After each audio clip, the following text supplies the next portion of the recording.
Hello.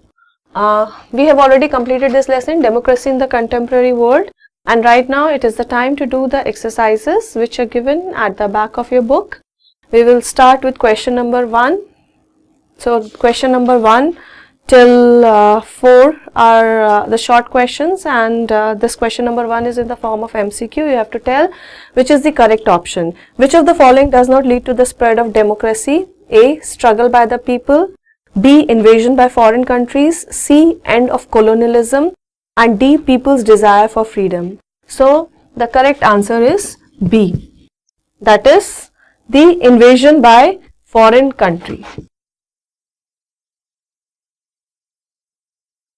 Invasion by foreign countries cannot lead to the spread of democracy. Then, question number 2. Which of the following statements is true about today's world? First, monarchy as a form of government have vanished. So, this is true? No, it's not true because monarchy is still there in some parts of the world. So, this is A is false. Then B asks, the relationship between different countries have become more democratic than ever before. So, this is true. C, in more and more countries, rulers are being elected by the people. This is also true. Trend is changing. So, this is true. And D is, there is no military dictators in the world. There are still military dictators in the world. In some of the nations still military rulers, they rule the country. Some of the countries are still under military rule. Then third is, use one of the following statements to complete the sentence. Democracy in the international organization requires that A. The rich countries should have greater say. This is not correct. B. Countries should have a say according to their military power. Again, this is not correct. C. Countries should be treated with respect in proportion to their population. Somewhat we can think of this, but the correct answer is D. All countries in the world should be treated equally. So, the correct answer is D. Then, the fourth is, you have to match in the fourth question.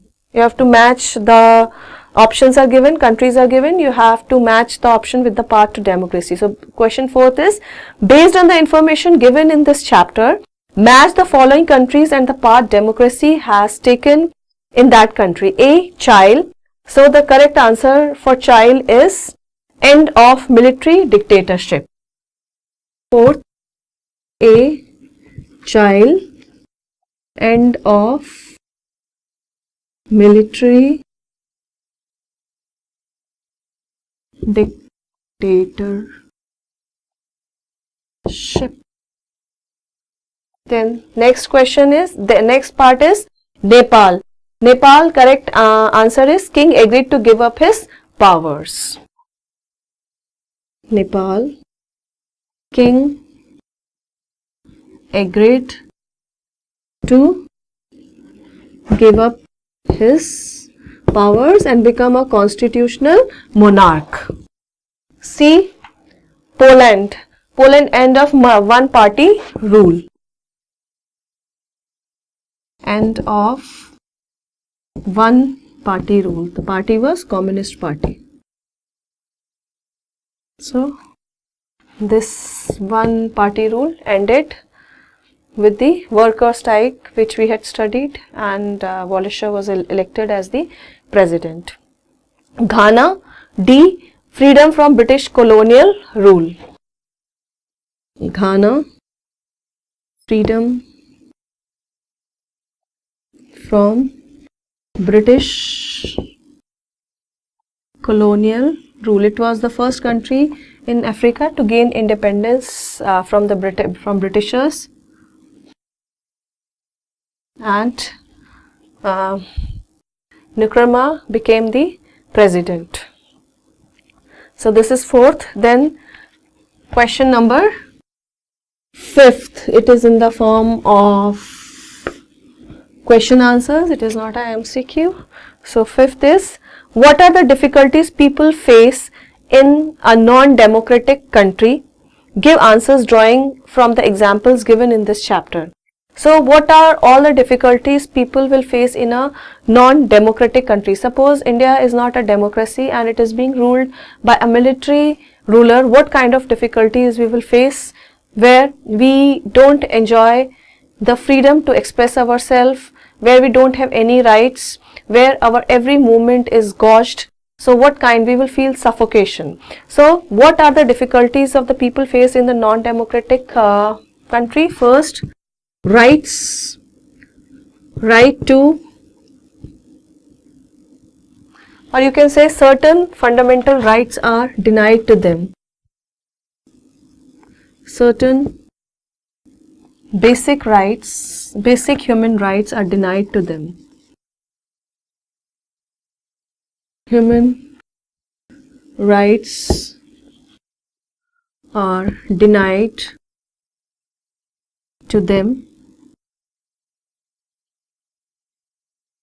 Like the right to freedom of speech and expression. They cannot express their opinions freely. There is censorship of press. Press is not free. Press, media is not free. People are not allowed to form associations. People are not allowed to form associations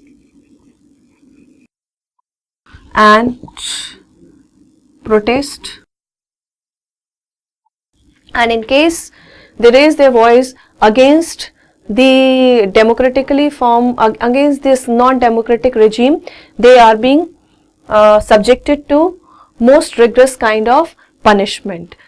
So these are the certain things which people don't enjoy in a non-democratic country. They don't enjoy certain basic human rights are denied to them, like right to vote was denied to the people. Like right to vote is also denied to the people. They cannot take part in the decision making process of the government.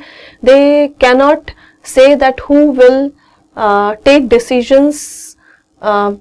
They cannot say that who will take decisions on their behalf, and they cannot participate in the policy making power of the government. Then press and media is not free. Ban is there on press and media. It cannot publish anything against the government. There is censorship of press, and people are not allowed to form associations or to protest. So all these kind of restrictions are there. Then next is, then question number 6, which freedoms are usually taken away when a democracy is overthrown by the military? This is also almost same like 5th question. So many, when a democracy is being transited to a military rule, then people, they do not enjoy the right to speech. Right to freedom of speech and expression is being taken from them. Right to protest and form associations is also being taken to them.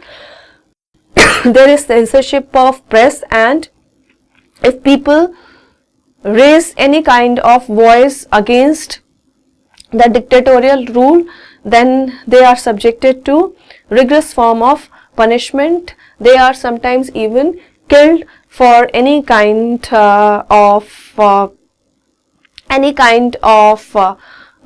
treason, any kind of thing which or any kind of act which they try to perpetuate against the military rule. Then the next question is, which of the following positions can contribute to democracy at global level? Give reasons for your answer in each case.